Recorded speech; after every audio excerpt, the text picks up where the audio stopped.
Boa noite a todos, graça e paz. Estamos aqui mais uma vez no canal Investigadores da Bíblia para darmos continuidade ao nosso curso sobre o período intertestamentário. Seja muito bem-vindo você que nos acompanha através do nosso canal no YouTube e os alunos que aqui se encontram também de forma presencial. Bom, na semana passada nós estudamos sobre o período helenístico, o período de dominação grega no mundo, particularmente na Judéia, que é o nosso ponto de estudo. E hoje nós vamos dar continuidade falando da transição do governo helenista para a independência judaica liderada por um grupo de judeus chamados de Macabeus. Então, é um período muito importante da história judaica que está ligada diretamente com os acontecimentos do Novo Testamento. Então, fique à vontade você para tirar suas dúvidas também através do chat. Aqui estamos online também para tirar suas dúvidas através do chat. E não se esqueça também de compartilhar esse vídeo, curtir, se inscrever também no canal, ativar o sininho para receber as notificações e comentar. Também nós temos nossa página no Instagram, onde fazemos lives semanais com pessoas de outras lives, também parceiros nossos, onde você pode estar também acompanhando o nosso trabalho. Bom, nós vamos dar continuidade, nós estamos utilizando a nossa apostila, sendo a quarta aula hoje. A apostila é o capítulo de número 4, que fala sobre o período Macabeu. Essa é a quarta aula do nosso curso sobre o período testamentário, de 6 aulas, né? Estamos já caminhando para o final. E como marcado aqui, é a aula sobre o período Macabeu. Já passamos da introdução, período persa, período grego e agora sobre o período Macabeu. Lembrando que a questão do período Macabeu também está inserida dentro do contexto de dominação grega. A dominação grega ainda não acabou e nem vai acabar durante o período Macabeu. Ela vai continuar como uma força hegemônica no mundo, né? Só no final do período ali dos Macabeus é que outra força vai se levantar e subjugar a dominação grega mundial, tá? Restando para nós 2 aulas nas semanas subsequentes. Bom, nós vamos falar então desse período, né? Como sempre, vamos começar com a cronologia. Onde nós paramos na aula passada? Nós paramos exatamente no ano 188, 187 a.C. E o período Macabeu ele se inicia aí, ano 167 até ano 63 a.C. Na aula de hoje, a gente vai viajar do século II a.C. até o século I a.C. O ano 63 ali a.C. já está bem pertinho já dos acontecimentos ali do Novo Testamento. Então é um período de 104 anos de dominação macabeia. Durante esses 104 anos a gente vai ter aí também um período de independência judaica. O nome desse período ele vem do líder da revolta judaica, Judas Macabeu, né? Macabeu ele é o principal líder da revolta contra os Seleucidas. Vamos lembrar que os Seleucidas foram uma das subdivisões do Império Grego após a morte de Alexandre o Grande. Esse período ele é caracterizado por lutas, por perseguições, sacrifícios e um período final de independência e paz em Israel, após um período muito sanguinário que a gente pode sim chamar de grande tribulação dos judeus do Antigo Testamento. Ele se finda com a chegada de Pompeu, né, imperador, na verdade general romano, era um dos generais romanos, no ano de 63 a.C., quando Pompeu ele conquista ali a Judéia de forma direta e a Judéia vai passar para a dominação romana, deixando de ser um país, uma nação independente. Tá? Então a gente vai pegar todo esse contexto histórico hoje, analisando com os textos bíblicos, com as fontes históricas, tratando sobre esses acontecimentos. Então vamos lá. Relembrando aqui, pessoal, eu vou estar sempre apagando aqui para a gente ter a nossa... ficar melhor para a gente ver. Vamos lá. Esse aqui é o Império de Alexandre o Grande, quando ele morreu, que foi dividido em 4 grandes partes. É o leopardo de 4 cabeças e 4 asas, né? Na visão de Daniel capítulo 8, é o bode, com um grande chifre na frente, que a morte de Alexandre o Grande, o chifre grande, ele quebra e nascem 4 chifres no lugar. A gente viu que é o Império Seleucida, o Ptolomaico, o de Lisímaco, e é da Macedônia também, né? E nós temos 4 grandes. E na profecia lá de Daniel 8, de um dos 4 chifres nasce um chifre pequeno, que é o nosso principal antagonista da aula de hoje. A gente vai tratar sobre esse chifre pequeno. Já começamos a falar sobre ele na aula de semana passada, e ele sai desse chifre aqui, do Império Seleucida, que tira a Judéia de dominação dos Ptolomeus, né? O Império Seleucida, ele desce aqui para baixo, quase conquista o Egito também, não conquistou. O Egito, que antes dominava a Palestina, perde para os Seleucidas, e dos Seleucidas vai sair um governante que não vai ser coisa boa para os judeus. Então, é sobre esse governante, sobre essa forma de governo e as consequências do governo dele que a aula de hoje vai se tratar. Então, a gente tem aqui uma cronologia básica dos eventos que a gente vai ver. No ano 175 a.C., né, no calendário aqui gregoriano, e aqui do outro lado o calendário judaico. No ano 175 a.C., Antíoco Epifânio reina sobre os Seleucidas. Ele assume o trono através de uma conspiração. Ele mata, na verdade, seu sobrinho, que deveria ser o herdeiro, e assume o trono dos Seleucidas e inicia ali um governo de reconquista, de fortalecimento, baseado no ideal helênico, no ideal do helenismo, de levar a cultura helênica obrigatoriamente para todos os seus subordinados. E aí vai acontecer uma série de eventos que nós vamos estudar até terminar aqui no ano 103, que vai ser o tema da aula da semana que vem, quando a Síria vai se tornar uma colônia romana sob a liderança do general Pompeu. Então, a gente vai partir 95% desses acontecimentos aqui na aula de hoje. Bom, a Judéia passa para o domínio Seleucida através do governo de Antíoco III. Para saber disso, assista a nossa aula anterior sobre o domínio grego. Nós falamos já sobre tudo isso, que é só uma revisão básica. Após o assassinato de Seleuco IV, nós vimos que Antíoco IV Epífanes assume o trono com o intuito de unificar o desgastado Império Seleucida. Então Antíoco IV assume, é esse cara aqui, ele quer reunificar todo o seu império através do helenismo. E para tal estava de olho na riqueza, né, dos vários templos situados em seu império. Os templos eram os lugares onde eram concentradas as maiores riquezas. E um desses templos a gente sabe que é o Templo de Jerusalém. Vai dar tudo certo enquanto ele vai saquear todos os outros templos do seu território, vasto território. Mas quando ele vai para Jerusalém, ali a coisa vai complicar. Tá?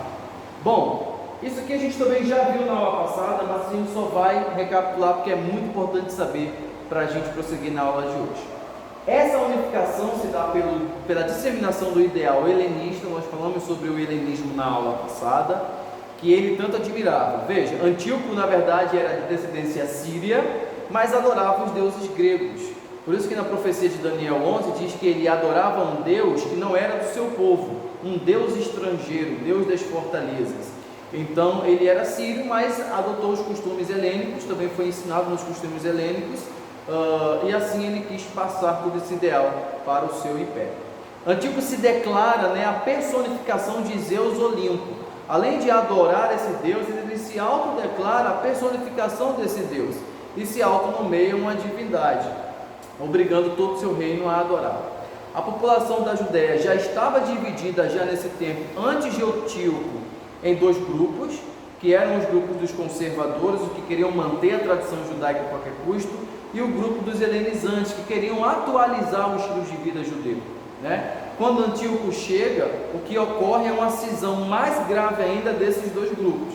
Os helenizantes vão tentar barganhar com Antíoco para que ele permita lá a continuação do culto, do sacrifício, mas sempre ali favorecendo o Antíoco e seus interesses, e os conservadores vão tentar resistir a todo custo contra essa influência.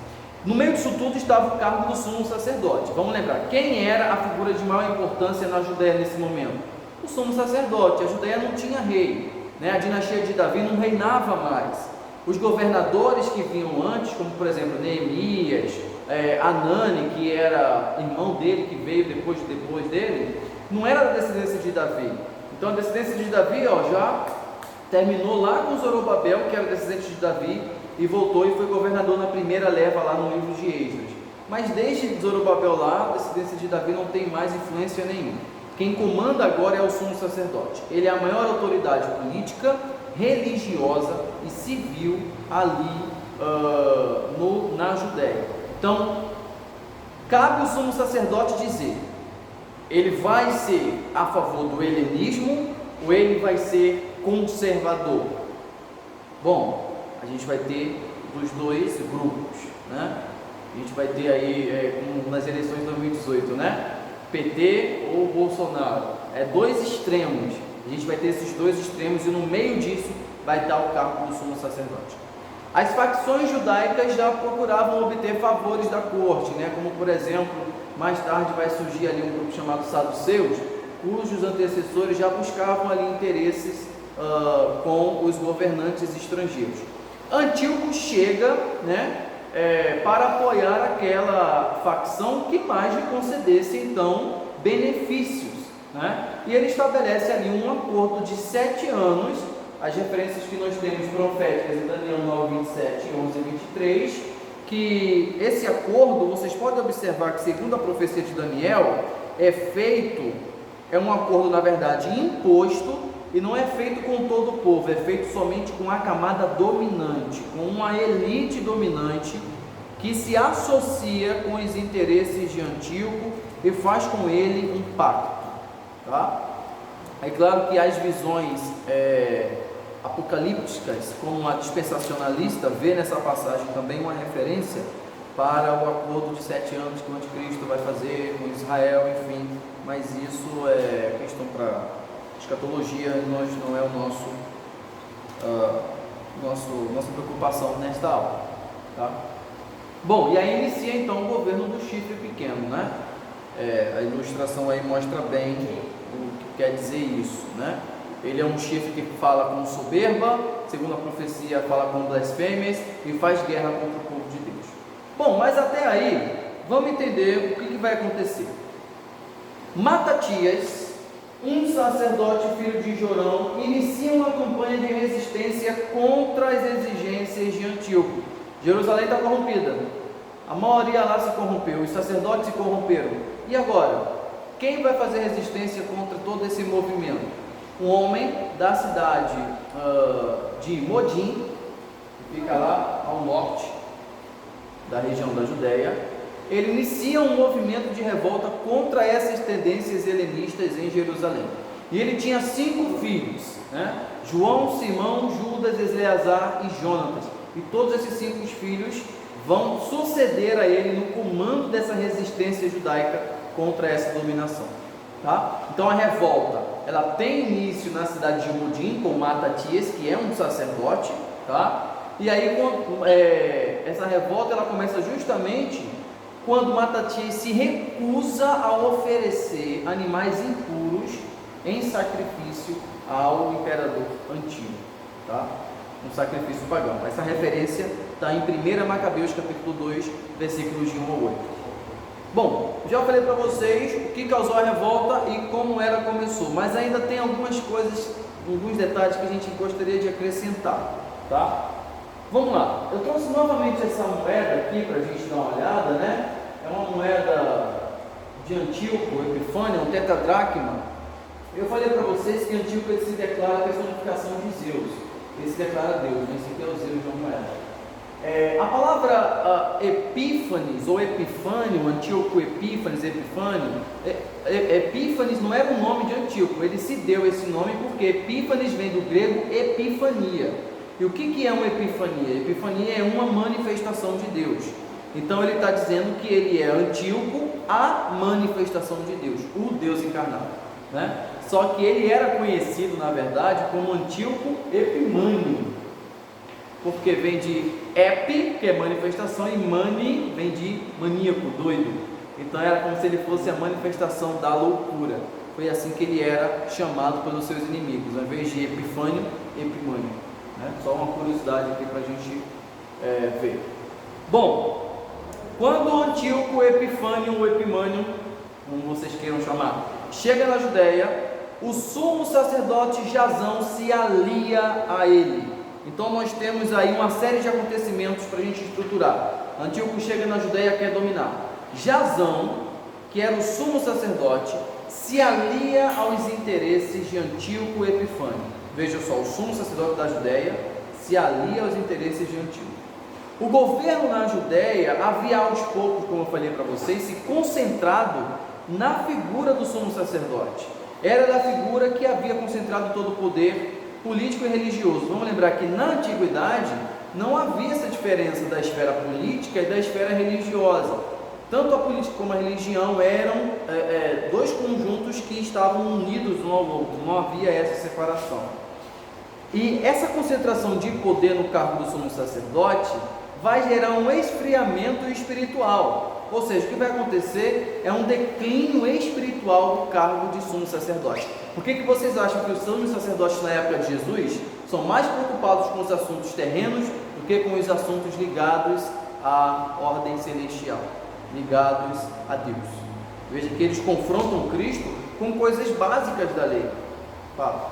Essa pergunta, no caso, os sacerdotes, né, Caifás e o outro lado, que estavam na época de Jesus, eles, como Matatias, na verdade, como o Macabeus, começaram a ser subsacerdotes também, eles também não eram da linhagem davídica ou arônica? Já tivesse perdido essa linhagem há muito tempo. Vou falar como isso aconteceu. Tá. Até então, Jasão era da linhagem araômica. A linhagem havia se reestabelecido com Esdras e Neemias. Até então, Jasão é dessa linhagem araômica. Mas ele se corrompe e se alia com Antíoco. Tá? O que acontece é que evidencia-se o poder temporal e o status quo para manter ali a paz, a tranquilidade e a riqueza, ao invés de obedecer os mandamentos de Deus e a lei mosaica. Então se inicia um período de helenização da Judéia e dos judeus. Se o sumo sacerdote agora está aliado com Antíoco, que é um homem vil, pagão, que adora falsos deuses e que quer disseminar sua cultura obrigatoriamente, ele, o sumo sacerdote, é óbvio que vai ser influenciado por isso e vai influenciar também toda a camada. Agora, é claro que isso vai gerar resistências por parte do povo, e uma dessas resistências vai vir de Matatias, da cidade de Modim. O que divide, então, a população em dois grupos, como nós já falamos, tá? Segundo o relato de 1 Macabeus, capítulo 1, olha o que aconteceu. 1 Macabeus, capítulo 1, versículo 14. Olha o que diz lá o autor de 1 Macabeus. Então, construíram em Jerusalém um ginásio segundo as normas dos não-judeus. Procuraram encobrir as marcas da circuncisão e quebraram a aliança sagrada. Começaram a casar com não-judeus e a praticar o mal. Aqui a gente vê algumas violações da lei. Vamos lá. Eles trazem a cultura helênica para Jerusalém, a capital, ali onde está o templo de Deus. De que forma? Constroem um ginásio. Ah, Rogério, mas era só para exercício físico e tal, esporte. Sim, mas vamos lembrar que a prática dos esportes, as Olimpíadas, estão ligadas diretamente à adoração a Zeus e à adoração a Hércules. Então, é uma forma de templo e é uma forma de cultuar esses deuses pagãos. Proibiu-se a circuncisão e ainda mais, procuraram encobrir as marcas da circuncisão. É o que a gente chama de desfazer a circuncisão, né? Como eles faziam isso a gente não sabe, mas teve judeus que desfizeram a circuncisão neles para não mais se moldarem a serem reconhecidos como judeus, mas serem agora reconhecidos como helenistas, da cultura helênica grega, né? E quebraram a aliança de Deus e começaram a casar também com pessoas de outros povos. Não sei, eu acabei de falar, não sei como que se faz isso, mas eles fizeram. 3 anos depois do pacto de Antíoco IV, Jasão ele é substituído por um homem chamado Menelau. Vamos lá. Jasão ficou no cargo como? Chegou lá com Antíoco, tudo bem, vou te apoiar em tudo que você fizer, admiro a sua forma de governar. Aí Antíoco, legal, vou deixar você no cargo. 3 anos depois, entretanto, surgiu um cara chamado Menelau, que barganhou Antíoco e fez Antíoco retirar Jasão do cargo de sumo sacerdote e colocar o Menelau no cargo de sumo sacerdote. Menelau também que apoiava o partido helenizante. Mas aí pergunta, mas Jasão também não apoiava? Apoiava, mas a proposta de Menelau era mais favorável a Antíoco do que a proposta de Jasão. Jasão acaba fugindo para não morrer e ali Menelau assume o sumo sacerdócio. Bom, durante esse tempo, um homem chamado Onias III era o legítimo sucessor do cargo, de origem araômica. O descendente de Arão na época era Onias III. E onde estava Onias III? Ele havia se refugiado numa cidade na faixa de Gaza quando Antíoco chegou, mas agora ele vai tentar restabelecer o cargo dele. E aí ele protesta contra as transformações do templo, mas ele é morto a mando de Antíoco IV. Antíoco IV, quando sabe que há um sacerdote da ala conservadora que quer desfazer as impurezas que ocorreram no templo e querem restabelecer a ordem, ele manda matar Antíoco IV, cumprindo a profecia de Daniel 11:22. Dá uma lida aí no que diz Daniel 11:22.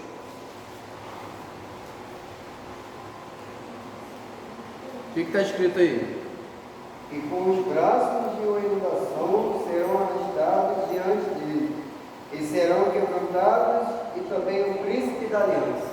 Um príncipe da aliança. O príncipe da aliança é uma figura para sumo sacerdote, ou seja, até um sumo sacerdote ele vai aniquilar.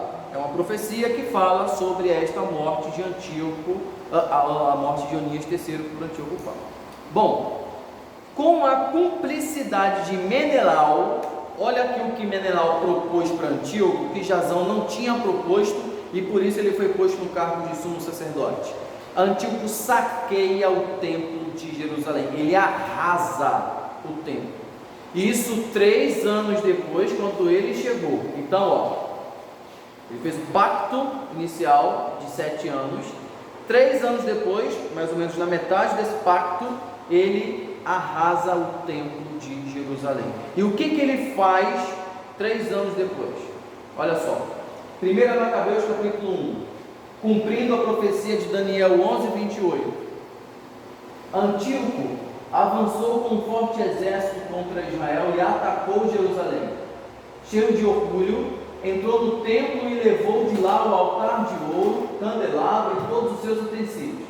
Levou a mesa onde eram colocados os pães apresentados a Deus, os copos usados nas ofertas de vinho, vasilhas, queimadores de incenso feitos de ouro, cortina, coroa. Arrancou também todo o ouro que revestia a entrada do templo, levou o ouro, a prata, os objetos de valor e todos os tesouros escondidos que conseguiu descobrir.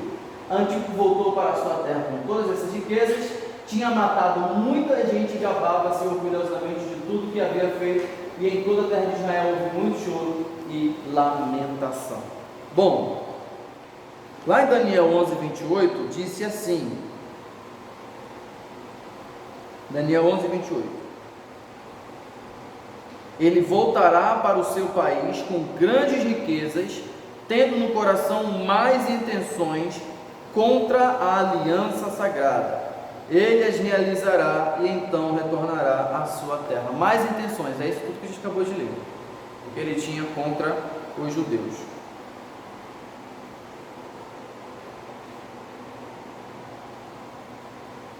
Bom, e não para por aí.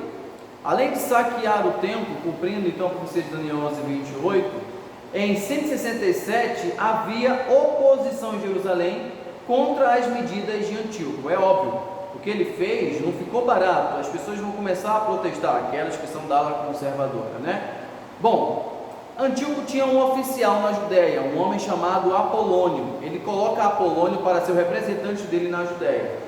E Apolônio tratou Jerusalém como uma cidade inimiga. Apolônio chega em Jerusalém querendo acabar com todo mundo que não concorda com as ordens de Antíoco. E ele trata a cidade como uma cidade inimiga, saqueia a cidade e derruba os muros dela para que não haja uma revolta contra o governo de Antíoco.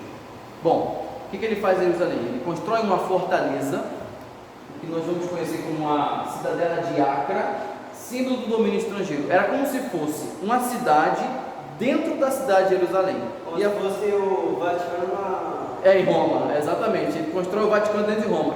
E o que é Acra? Acra é o símbolo máximo da cultura grega em Jerusalém. Ali vai ter ginásio, templo de deuses, altares pagãos. Ali vai acontecer de tudo. Ela se torna o centro da difusão da cultura grega em Jerusalém. Todo judeu que é metido a helenista, que é metido a grego, que quer abandonar seus costumes, vai querer morar onde agora? Em Acra. E aqui, vestígios da fortificação de Acra, que foram descobertos no ano de 2015. construída há mais de 2000 anos, né? Sobre o estacionamento fora dos muros da cidade velha de Jerusalém. Só que era a fortaleza de Ai. É óbvio que os vestígios do que sobraram dela foram descobertos no ano de 2015 lá na cidade velha em Jerusalém. Vocês podem observar aqui, ó, os muros. É claro que isso aqui agora, o nível da terra já está bem acima, esse aqui tudo foi escavado e foi descoberto onde era essa cidadela. Bom, depois disso, segundo Bright, um historiador que a gente sempre cita, fala. A cidade Acra, na época de Jesus, ainda existia da mesma maneira? Não, ela vai ser destruída pelos macabeus. Vai haver outra fortaleza na época de Jesus, construída dessa vez pelos romanos, entre aspas, né? Durante a dominação romana, mas não diretamente por eles. Por um cara chamado Herodes, a gente vai falar dele na aula que vem, a gente já começa a falar dele. Segundo o historiador John Bright, a intenção dos sacerdotes renegados era associar a adoração de Yahvé com Zeus. Bom, eu não quero abandonar Deus. Como se faz para não abandonar o culto a Deus? Para não ser chamado de apóstata? Qual é a melhor saída para o apóstata que não quer renegar o seu Deus? Ele associa o seu Deus com os outros deuses. Assim como os romanos associaram os seus deuses com os gregos por sua vez com os egípcios com os mesopotâmicos, os sacerdotes judeus vão associar Deus com Zeus. A gente não precisa deixar de adorar Deus, mas a gente adora Deus como Deus sendo a figura judaica de Zeus, e Zeus como sendo a figura grega de Yahvé. Bom, Antíoco então agravou a perseguição, decretando a proibição do culto, porque Antíoco não queria sincretismo. Veja como a questão de Antíoco é grave. Ele não queria nem que o Deus dele, Zeus, fosse associado com Yahvé, não. Ele queria a exclusão do culto, e por isso agora ele agrava mais ainda as medidas de perseguição contra os judeus. Já havia saqueado o templo, e agora ele vai profanar o templo. 1 Macabeus capítulo 1, versículo 41 até 50. Vejam só, gente. Depois o rei Antíoco escreveu um decreto a ordenar que todas as pessoas de seu reino formassem um só povo.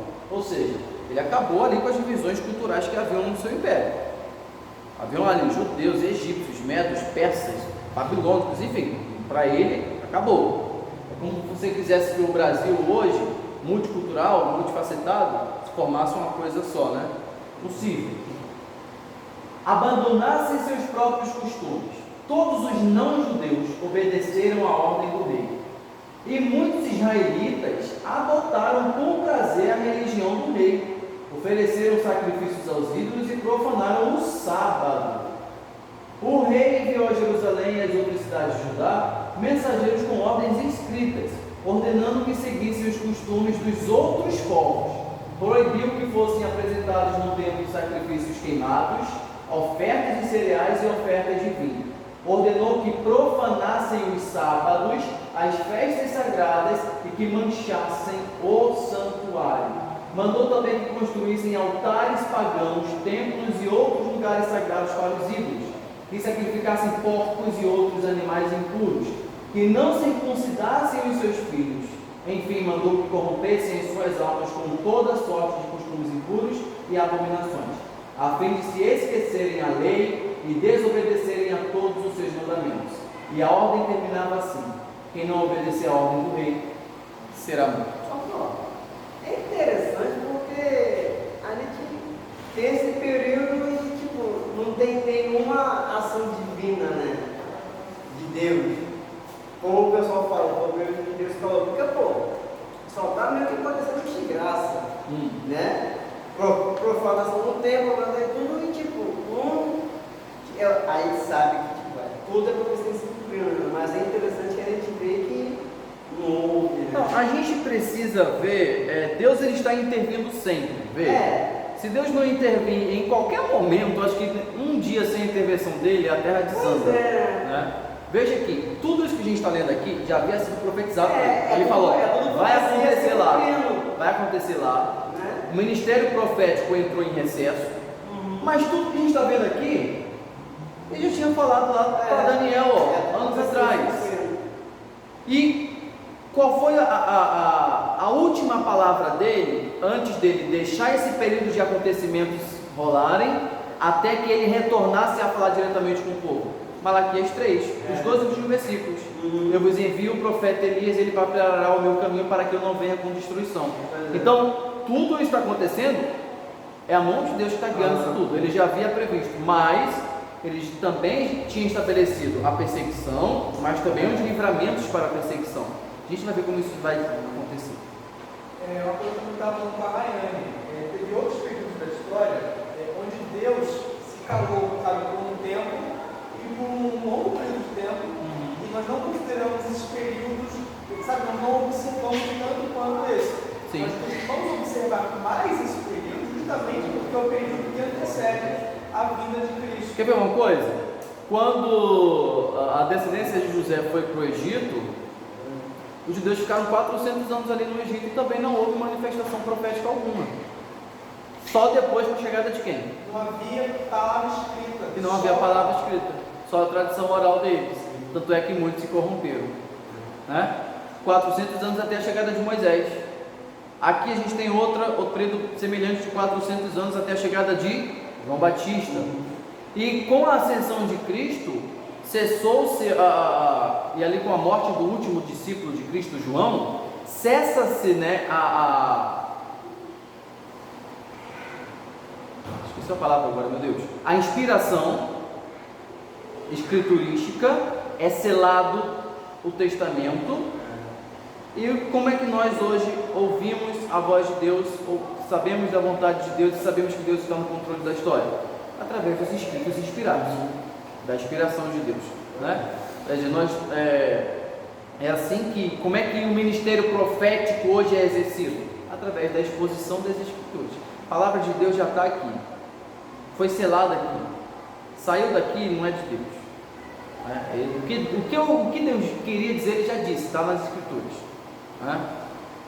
Quando nós expomos essa escritura, nós estamos ali profetizando. A gente pode falar disso mais na frente. Bom, mas vamos lá, tudo que Antíoco fez, ele profana o templo. Isso é cumprimento, pessoal, disso aqui, Daniel 11, 31 e 32. Eu vou continuar nos versículos, né? Do mesmo capítulo de 1 Macabeus, capítulo 1. Olha só o que Antíoco faz, no dia 15 do mês de Quisleu, no ano 145 da era grega, o rei Antíoco mandou construir a abominação da desolação em cima do altar do templo. Essa expressão abominação da desolação aqui, a gente lembra do livro de Daniel, né? E o autor de 1 Macabeus, de propósito, escreve literalmente as mesmas palavras que Daniel escreveu lá atrás, para dizer que aqui está se cumprindo essa profecia. Mas mais tarde Jesus também vai usar a mesma expressão lá em Mateus capítulo 24, quando ele vai falar sobre a invasão romana de Jerusalém. Ele vai falar o seguinte para os discípulos: e quando virem a abominação da desolação de que falou o profeta Daniel, quem estiver na Judéia fuja para os montes, quem estiver no telhado não desça, porque haverá destruição, haverá perseguição e haverá pranto como nunca houve antes na história e nunca mais haverá. Ele se referindo à destruição de Jerusalém. Jesus usa a mesma expressão, abominação da desolação, para se referir ao quê? A coisas impuras, coisas corrompidas em lugares sagrados, né? E o que Antíoco faz? Constrói altares pagãos na cidade de Judá, oferece incenso em frente às portas das casas nas ruas, resgatam e queimaram também todos os livros da lei que encontraram. Está parecendo a novela? Apocalipse? Queimando as Bíblias lá naquela cena, lembrei da novela lá que a gente assistindo? Rasgaram e queimaram também todos os livros da lei que encontraram, e quando encontraram alguém que tinha um livro da aliança e que obedecia a lei, mandavam matá-lo de acordo com a ordem do rei. Assim, durante vários meses, esses homens abusaram do seu poder e perseguiram os israelitas que encontravam nas cidades do país. E se isso aqui não for tribulação, não sei o que é. Agora deixa uma pergunta para vocês. Vocês estariam prontos para passar por tudo isso aqui em amor à sua fé? Judeus conservadores da época aguentaram firme. Eu vou ler alguns relatos para vocês aqui que é coisa assustadora. Os nossos pais na fé passaram por coisas semelhantes a essas aqui também. Os primeiros anos da era cristã. O livro de Apocalipse fala muito sobre isso aqui, né?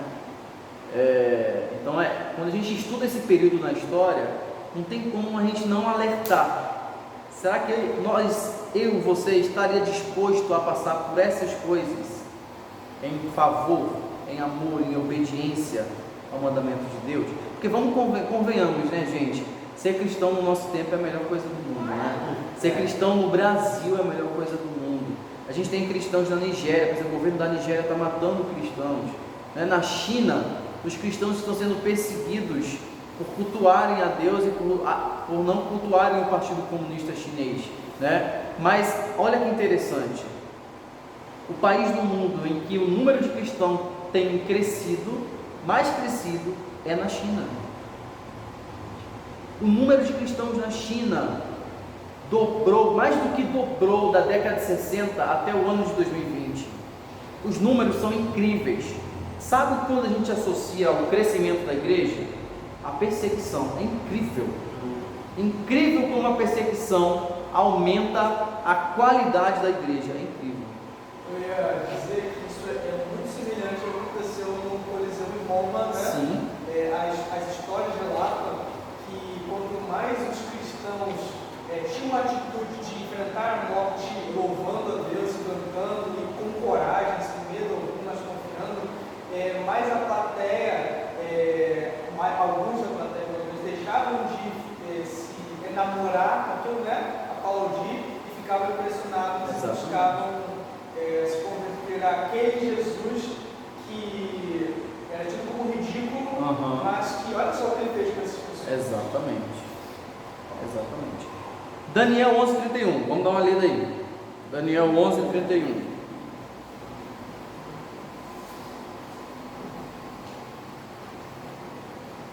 Vamos ler a partir do 30, na verdade. A partir do 30, Daniel 11:30. Por navios dos Cetim virão contra ele, tirando-lhe a coragem. Por isso, ao voltar, ele enfurecerá contra a aliança sagrada e de novo agirá de acordo com os que abandonam a aliança sagrada. Agirá de acordo com os que abandonam a aliança sagrada, ou seja, ele vai fazer aliança com aqueles que abandonam a fé, mas aqueles que não abandonam a fé ele persegue. 31. Tropas enviadas por eles virão profanar o santuário e abolirão o sacrifício perpétuo, ali introduzindo a abominação da desolação. Os que transgridem a aliança, ele os perverterá com suas lisonjas, mas aqueles que conhecem o seu Deus agirão com firmeza. Ou seja, Deus já havia profetizado através de Daniel que haveriam aqueles que permaneceriam fiéis e aqueles que se corromperiam com ele. E aqui está sendo profetizado o quê? O fim do sacrifício perpétuo, a interrupção do sacrifício. Ele interrompe os sacrifícios no templo. 3 anos e meio após a chegada dele na Judéia, ele interrompe os sacrifícios em Jerusalém. Termina-se. E aí vai ficar 3 anos e meio, mais 3 anos e meio, sem fazer sacrifícios no templo em Jerusalém. 1260 dias sem sacrifício. Bom, vamos continuar. Bom, a dominação estrangeira, né, juntamente com as medidas de Antíoco, deram origem a 2 tipos de resistência. Vamos lá, gente. Eventos como esse geram resistência no povo dominado. E essa resistência, e aí a Fernanda vai lembrar lá das nossas aventuras na FRJ, a resistência ela vem de 2 tipos. A primeira é a passiva. Aqueles que preferem morrer a obedecer às ordens do estrangeiro. É o que a gente chama de resistência primária, ou a resistência passiva, ou seja, você não quer guerrear, você não quer responder na mesma medida que está sendo agredido, você prefere então morrer a você se submeter a essas ordens. Mas também o que vai acontecer é a resistência ativa, ou seja, a resistência armada contra a opressão, que a gente pode chamar também de resistência secundária, que é a resistência bélica, a resistência agressiva. E a revolta dos macabeus faz parte do segundo tipo de resistência. O núcleo da resistência era formado por um grupo, gente, chamado de Hassidim. E quem eram os Hassidins nessa época? Hassidim significa piedosos ou leais. Eles eram um grupo de judeus que haviam se formado na época, cujo objetivo era preservar o verdadeiro judaísmo, a verdadeira lei. Bom, desse grupo Hassidim é que vai se originar dois grupos que nós conhecemos como fariseus e essênios.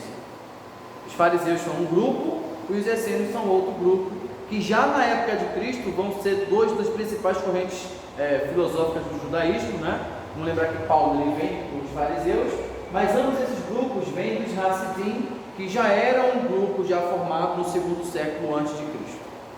Bom, e aí vamos tratar agora mesmo do início da revolta contra os Seleucidas. Falei para vocês que ela acontece em Modim, né? Matatias, ele convoca todos os zelosos da lei para fugir para as montanhas. Por que fugir para as montanhas? Porque as cidades estão sendo dominadas pelos Seleucidas, o antigo está dominando tudo. Vamos fugir para a montanha e ali a gente monta nosso exército de resistência. Eles suspenderam a lei da guarda do sábado para guerrear. O judeu ele tem um problema. O judeu, quando está em guerra, ele só pode guerrear 6 dias. No 7º ele não pode. E aí? E o problema? O que acontece é que no início da guerra dos macabeus, eles guardam o sábado.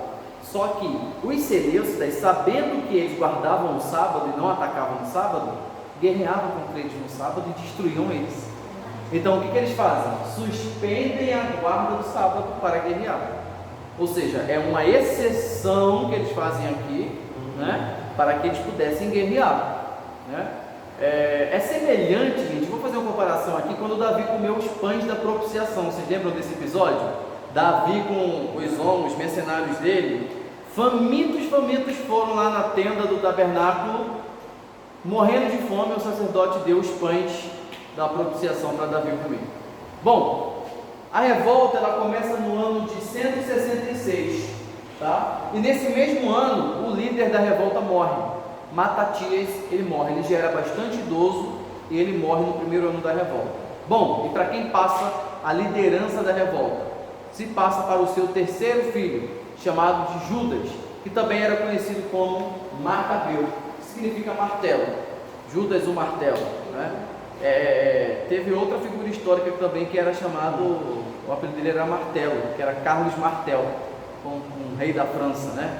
E a igreja deu o nome dele de Martel porque ele era o martelo que Deus usou para expulsar os árabes da Península Ibérica, né? Mas Judas, apelidado de Macabeu, transforma a resistência em uma luta pela independência. Nosso objetivo agora não é mais contra a política seleucida, é contra também agora a dominação seleucida. A gente não quer mais ter o nosso culto liberdade de volta, não, agora a gente quer o nosso país de volta.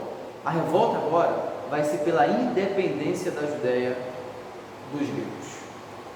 Bom, vamos falar então agora desses líderes, né, que vão suceder a revolta. O primeiro deles é Judas Macabeu, e ele derrota Apolônio. Apolônio, como eu falei para vocês, era o emissário de Antíoco Epifânio na Judéia, era o cabeça, o braço direito de Epifânio na Judéia. Ele conquista diversas cidades estratégicas, que a gente vai ver lá, são várias conquistas de Macabeu. Se você puder ler depois o livro de 1 Macabeu, você vai ver o relato dessas guerras que foram travadas por Judas.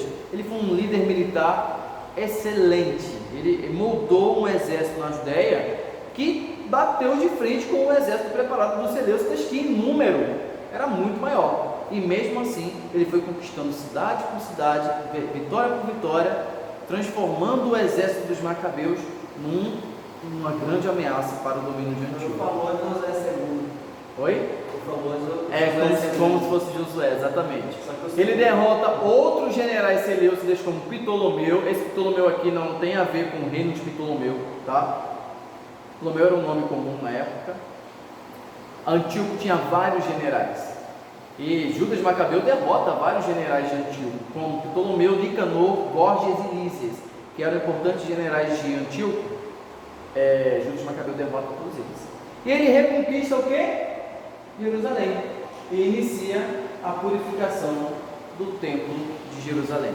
Então, quanto mais pessoas se unem à causa de Macabeu, mais poderoso ele fica, e os judeus conseguem então conquistar ali a cidade de Jerusalém.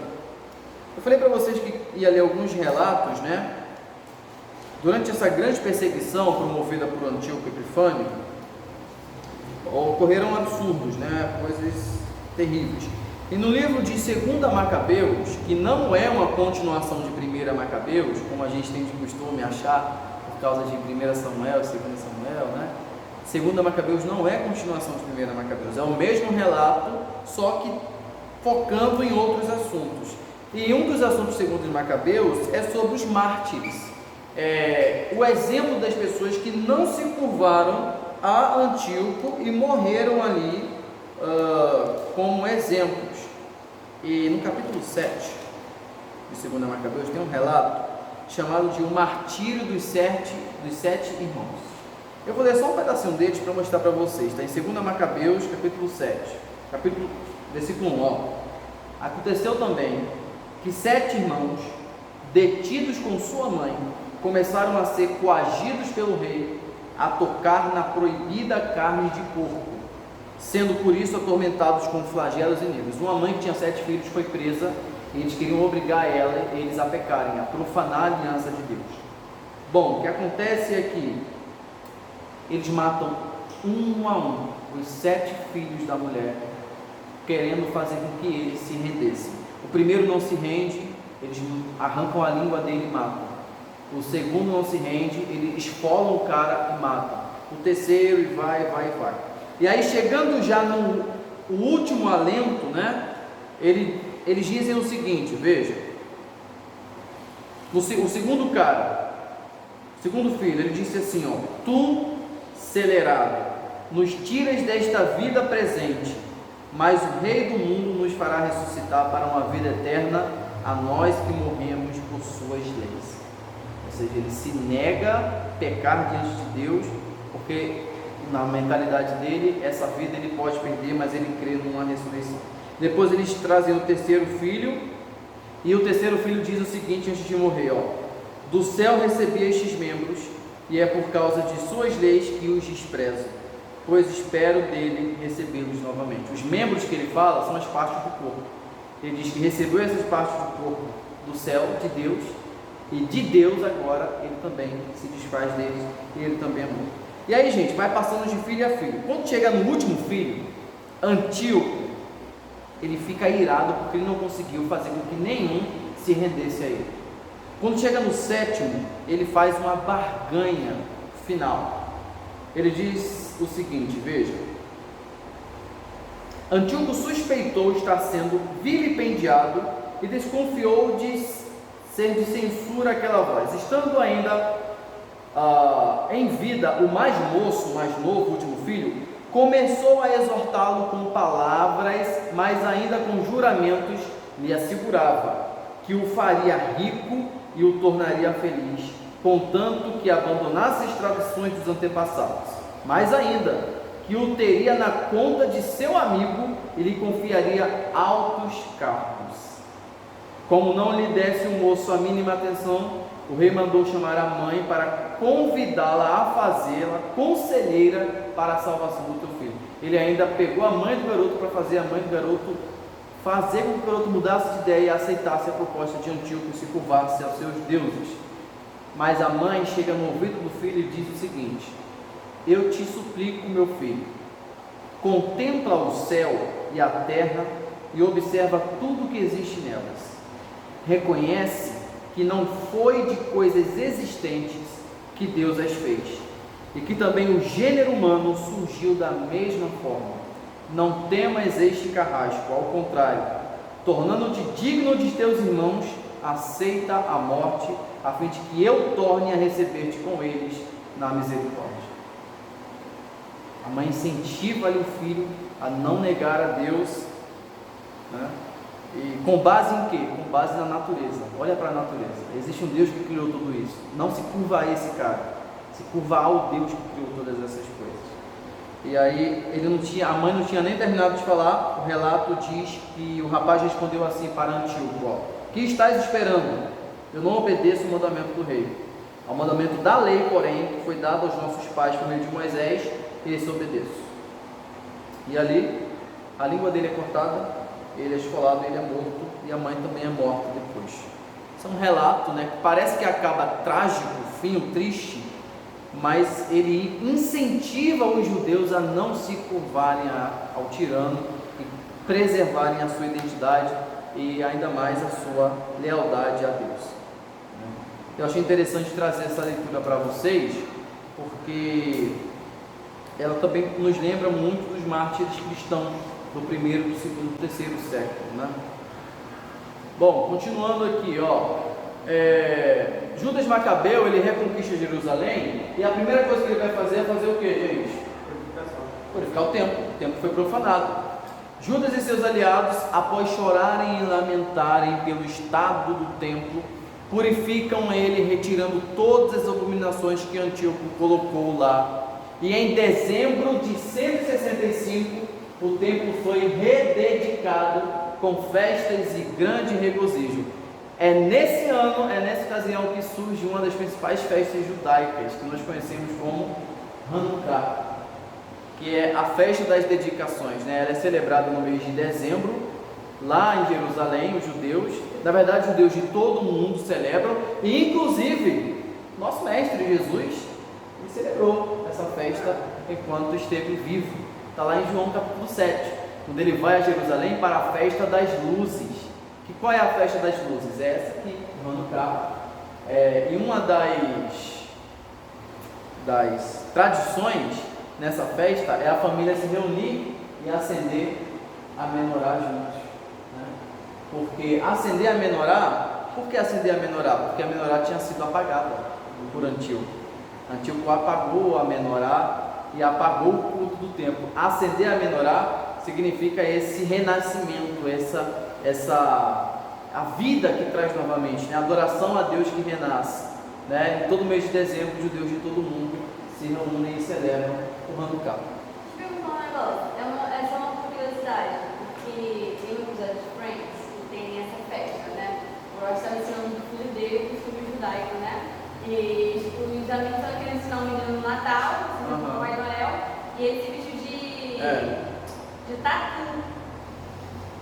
Só que eu pensei que tinha alguma coisa a ver o animal em relação a essa festa. Não sei te responder, eu acredito que não, porque o tatu é um animal impuro. Então porque ele se vestiu, aí eu pensei que, como ele queria ensinar para o menino Hanukkah... Não, eu acredito que não tenha nada a ver, não. Até porque o tatu é um animal impuro e não pode fazer associação com o judaísmo. Tá?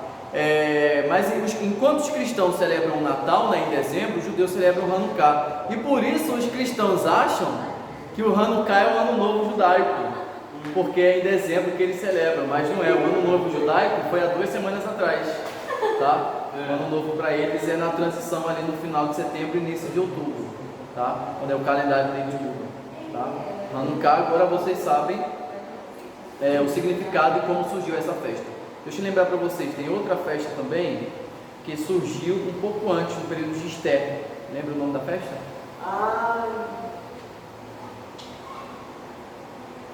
Festa que surgiu no tempo de Esther, a festa do Purim, exatamente, que também é uma festa da tradição judaica, que não foi prescrita na lei, mas é uma festa da tradição, porque de acontecimentos históricos que aconteceram e ali entraram para a tradição dos judeus. Bom, vamos matar esse anticristo agora, Antíoco IV? Está na hora, né? Misericórdia, está na hora. Fernanda, a Raiane falou que é o novo apelido do Ebert, Antíoco IV. Vai adorar. Olha só, o fim de Antíoco. Antíoco já havia sido derrotado pelos romanos. Antíoco havia sido derrotado pelos romanos, ele quis fazer guerra contra os romanos, foi derrotado. Antíoco perdeu muitas guerras para Judas Macabeu, e ele ficou tão envergonhado com as perdas deles, que ele se entregou ao desprezo. Segundo Joséfo, historiador judeu, Ele morreu de câncer no ano 164, cumprindo a profecia de Daniel 11:45. Olha o que Daniel profetizou sobre ele, lá em Daniel 11, versículo 45. Ó, tu falou aqui na apostila que no seu tempo já a falecer um tio que teve, segundo José de Lisboa. Isso. Versículo 45 vai dizer lá, ó. Por ver suas sucessivas vitórias dos macabeus na Palestina. Sim, ele ficou desgosto. Ele ficou com desgosto por causa de suas perdas militares, caiu no desprezo, ficou doente e morreu. Não, mas aqui é por ver sucessivas vitórias. Não, seria derrota.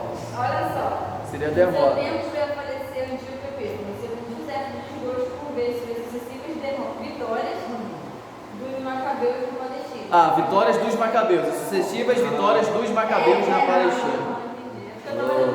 Interpretação dos textos. Daniel 11:45. Armarás tendas do seu palácio entre o mar e a montanha do santo esplendor, e chegará a seu termo sem que ninguém lhe venha em auxílio. Ou seja, vai morrer sem a ajuda de ninguém.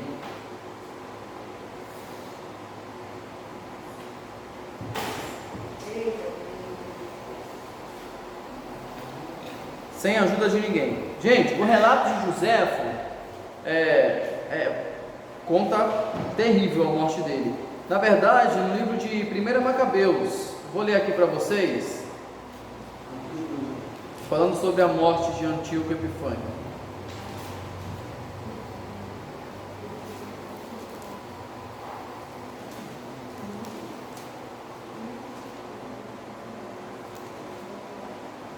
Deixa eu achar aqui a referência para vocês.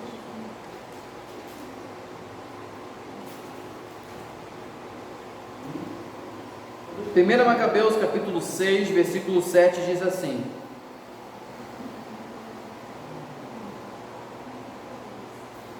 haviam removido a abominação que ele erguera sobre o altar de Jerusalém, bem como havia cingido das altas muralhas do santuário, como outrora ainda Bet-sur, uma das cidades do rei. Ao ouvir tais notícias, o rei ficou aturdido e fortemente agitado, lançou-se ao leito e caiu doente, acabrunhado por não lhe terem sucedido as coisas segundo o seu desejo.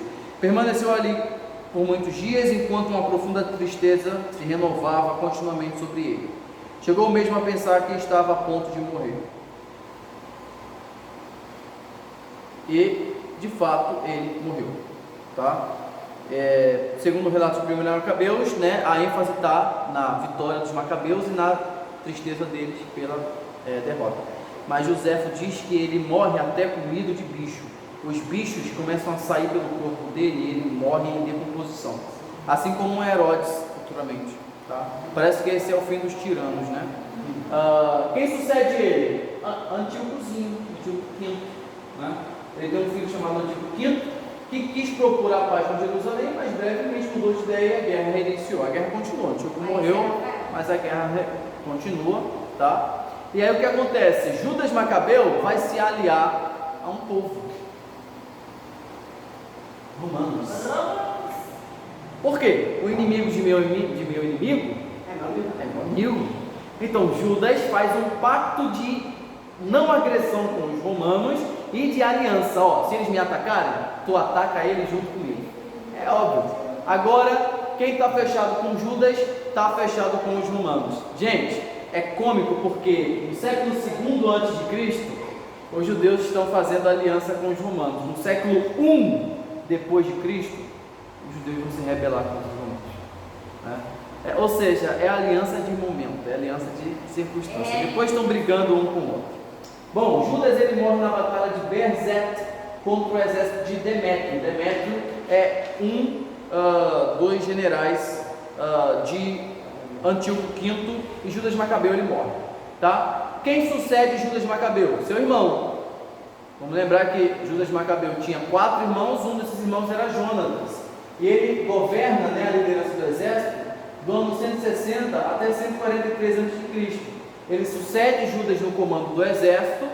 Durante o período, no início, né, do governo dele, o partido helenista ele volta a crescer, ou seja, Aqueles que querem se aliar com os gregos começam a crescer ali na Judeia novamente, querendo fazer a cabeça do povo. Mas aí Jonatas, ele luta contra esses judeus helenistas, guerreia diversas vezes contra Demétrio I e Demétrio II. Ele se autonomeia sumo sacerdote. Opa! Vamos lá. Jonatas Macabeu se autonomeia sumo sacerdote. Ele era levita? Era. Como a gente sabe que ele era levita? Porque o pai dele, Matatias, era sacerdote. Mas deixa eu lembrar uma máxima que a gente estudou no livro de Levítico. Nem todo levita podia ser sumo sacerdote, mas todo sumo sacerdote era levita. Por quê? O sumo sacerdócio era exclusivo da linhagem de quem? Arão. Corá era levita? Era, mas não era da linhagem de Arão. Quem ser sumo sacerdote deu no que deu, foi comido pela terra. Judas Macabeu não é da linhagem de Arão, né? Mas ele se declara sumo sacerdote. É por isso que quando Cristo vem ao mundo, o sumo sacerdote, Caifás, não é da linhagem de Arão. Caifás vem de onde? Vem da casa. Eu perguntei. Porque você perguntou e agora eu te respondo. Segue aí. Começa aqui. Vai ser o tempo. Começa aqui. As respostas de vida. Mas o que vai acontecer quando os romanos chegarem?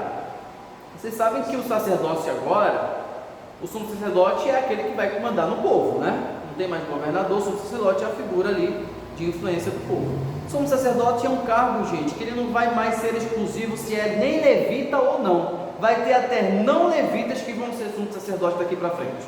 Mas ainda assim vão ser levitas, mas agora macabeus. Bom, Jonatas ele morre na batalha, numa batalha no ano 143, e quem assume é Simão, outro irmão dele, que vai de 142 até 134. Ele lidera o povo, né, após a morte de Jonatas. Ele obtém vitórias tomando a fortaleza de Acra. Lembra a fortaleza que a gente viu aqui? Ele toma a fortaleza e destrói a fortaleza de Acra, porque era um reduto helenista ali em Jerusalém, tá? E a Judéia, então, no ano 142, com Simão Macabeu, se torna independente. A partir de agora, a Judéia não está mais sob dominação seleucida, nem dominação romana, nem dominação de ninguém. A Judéia volta a ser com Simão Macabeu o que ela era na época de Davi, uma nação independente. Esquece babilônicos, esquece persas, esquece gregos. A Judéia agora é um país independente. Pelos próximos 70 anos, começando em 142, a Judéia agora vai ser independente. Olha que interessante. Quantos anos os judeus passaram no cativeiro babilônico? E 70 anos vai durar a independência dos judeus até a chegada dos romanos. Interessante, né? Será que tem a ver com as 70 semanas de Daniel? Não sei. Vou me atrever a falar disso aqui. É 70. Mas é um número. Né? E aí, gente, vai começar com Simão uma dinastia que a gente vai chamar de dinastia Asmoneia, os Asmoneus. Sempre quando a gente vai no Centro Cultural de Jerusalém, a gente escuta falar deles, mas não entende nada. Ah, porque isso aqui durante o reinado dos Asmoneus. Asmoneus, onde é que tem isso na Bíblia? Não está na nossa Bíblia, né? A gente tem que estudar esse período para entender. Quem são os Asmoneus? São os Macabeus. O sobrenome deles era Hasmon. Macabeu é apelido. O sobrenome de fato de Judas, de Simão, de Jonatas era Hasmon. Hasmon vem Hasmoneus. Asmoneus, Hasmoneus, às vezes aparece com H, às vezes aparece sem H, mas os Asmoneus são os descendentes de quem? De Matatias, pai de Judas, Jonatas e Simão. E olha como é que faz, a partir de agora, a linhagem dos Asmoneus. É óbvio que Matatias não foi rei, Judas não foi rei, Jonatas não foi rei, mas Simão se declarou o quê? Sumo sacerdote. Então, o filho de Simão, que vai ser um cara chamado João Hircano, que vai começar a reinar no ano 134, esse aqui vai se declarar rei e sumo sacerdote. João Hircano, tá? João Hircano vai ter dois filhos, Aristóbulo I e Alexandre Janeu. Dentre esses dois aqui, quem vai reinar depois de João Hircano vai ser Alexandre Janeu. E olha como as datas estão cada vez mais se aproximando de nós, ó. Está diminuindo, ó, está baixando.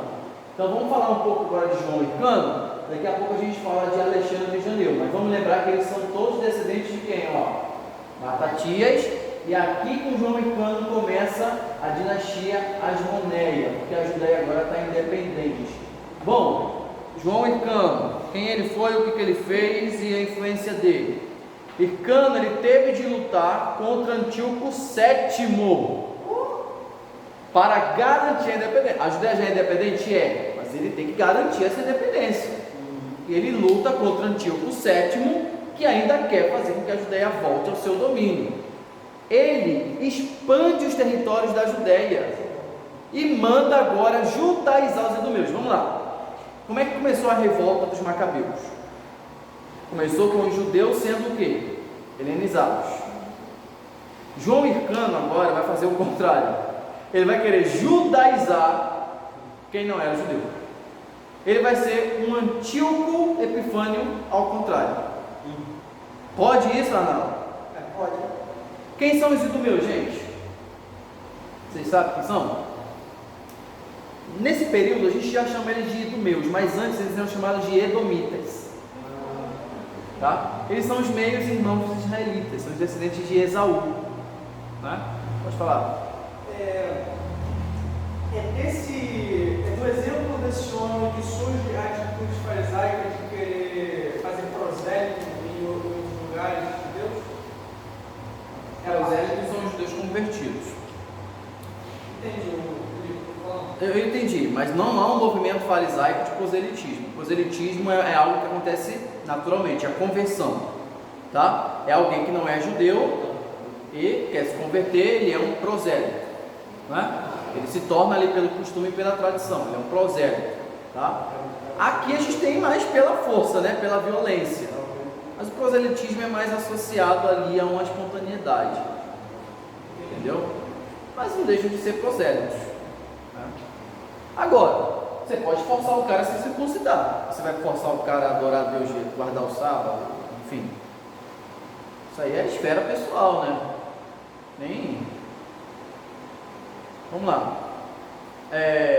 Aristão, como eu falei para vocês, depois de Judas de Macabeu, né? A gente teve Jonatas, a gente teve Simão, né? No controle. Simão teve um filho de João Hircano que se declarou rei, sumo sacerdote, né? Aristóbulo I reina por um ano só. E aí a esposa viúva de Aristóbulo se casa com o irmão dele, Alexandre Janeu.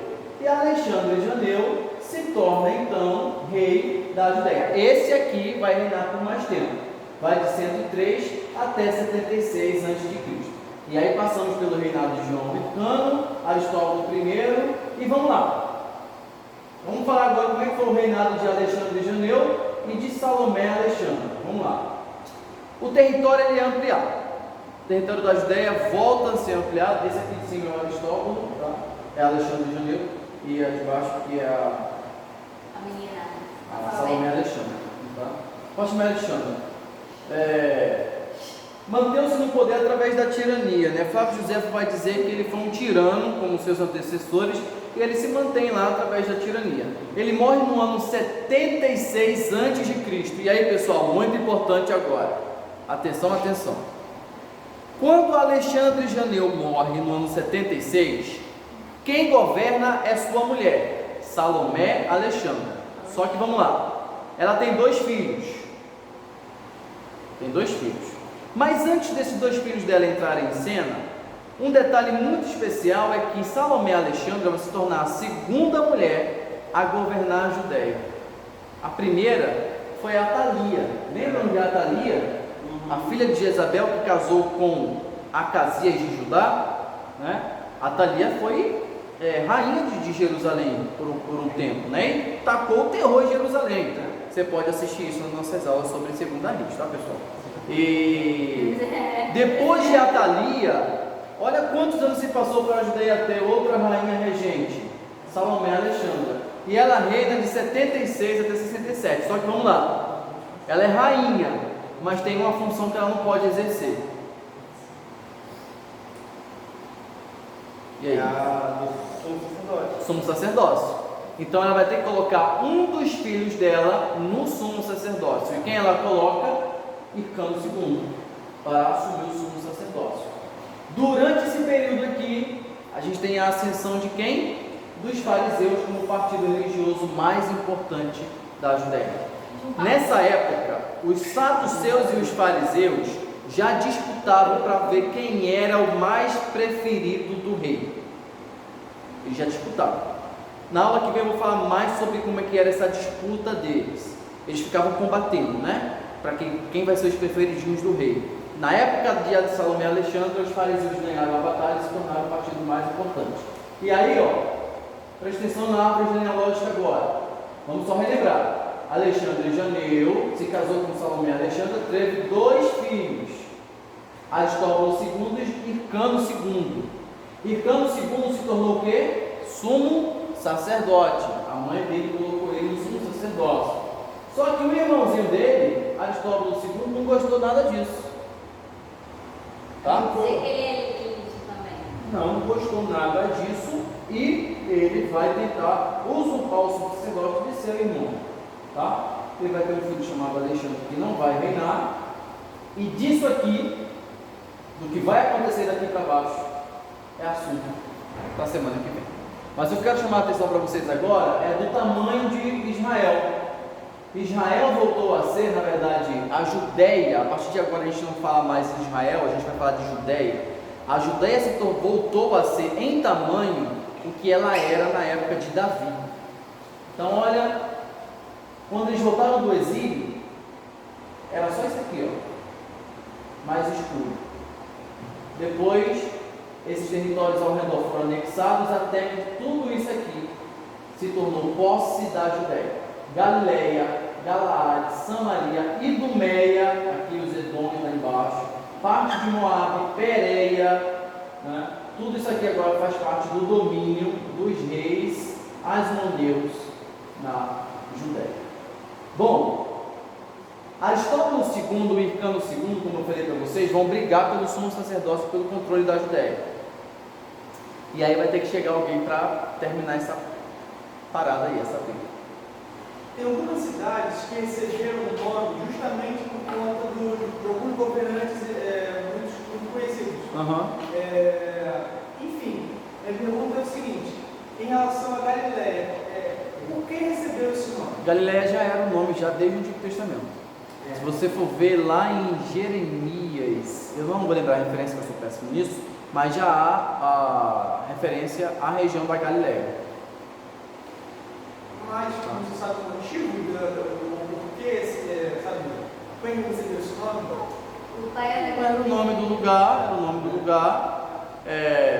na época do período testamentário, já na época de Cristo, se tornou Galileia mais politicamente, até porque era uma das subdivisões, uma das tetrarquias, né, de domínio. Aí ele falou porque o cara que fundou ela se chamava Galileu Galileu. Não. Acaba com qualquer professor de história isso. Mas associaria pelo mar que tem, né? A aula acabou, vamos embora pra casa. Eu associaria mais pelo mar. Então, gente, olha só, a Galileia é fundada por Galileu Galilei no ano de 1500 e... Eu associaria pelo... Então a Judéia aqui, né? Essa é a Judéia da época de Cristo que nós vamos ver. Como eu falei para vocês, Aristóbulo II e Hircano II vão brigar pelo cargo de sumo sacerdote da Judéia. E para terminar essa batalha, vai ser um cara chamado General Pompeu Magno, um general romano, que vai terminar essa batalha entre Aristóbulo II e Hircano II. Mas sobre eles nós vamos falar na semana que vem, quando estudaremos sobre o período de dominação romana na Judéia. Pompeu Magno se inserindo na Judéia, acabando com essa treta e conquistando ali de fato a Judéia para o grande império romano. Então, pessoal, semana que vem vamos dar continuidade ao nosso curso sobre o período testamentário. Não deixa de assistir às aulas anteriores, esta aula, para você entender melhor ainda a aula de semana que vem, ok? Então, eu vou chamar o pessoal de novo aqui, vem cá, gente. Vamos finalizar aqui a aula, vou mostrar para vocês aqui parte dos investigadores da Bíblia, né? Vamos fazer final com eles aqui. Ei, o Herbert quis ficar pertinho, né? Vamos lá. Vamos lá, vou repetir aqui, ó, nós temos Antíoco Epifânio, Antíoco V, Salomé Alexandra e quem é Jezabel. Jezabel, Jezabel. E a gente vai falar para vocês o que vocês devem fazer no nosso canal, no YouTube e no Instagram. Fala aí, Rayane. Curte o vídeo. Compartilhar o vídeo. Se inscreva no canal. Me siga no Instagram. E ativa o sininho para receber as notificações. Valeu, galera? Vou orar rapidinho para a gente terminar. Senhor Deus, muito obrigado por essa aula que o Senhor nos concedeu. Continua nos abençoando, não só nós, mas todos aqueles que assistirem a essa aula. Continua nos auxiliando em nome do Teu Santo Espírito. Amém. Amém. Valeu, gente. Tá, semana que vem vai gravar.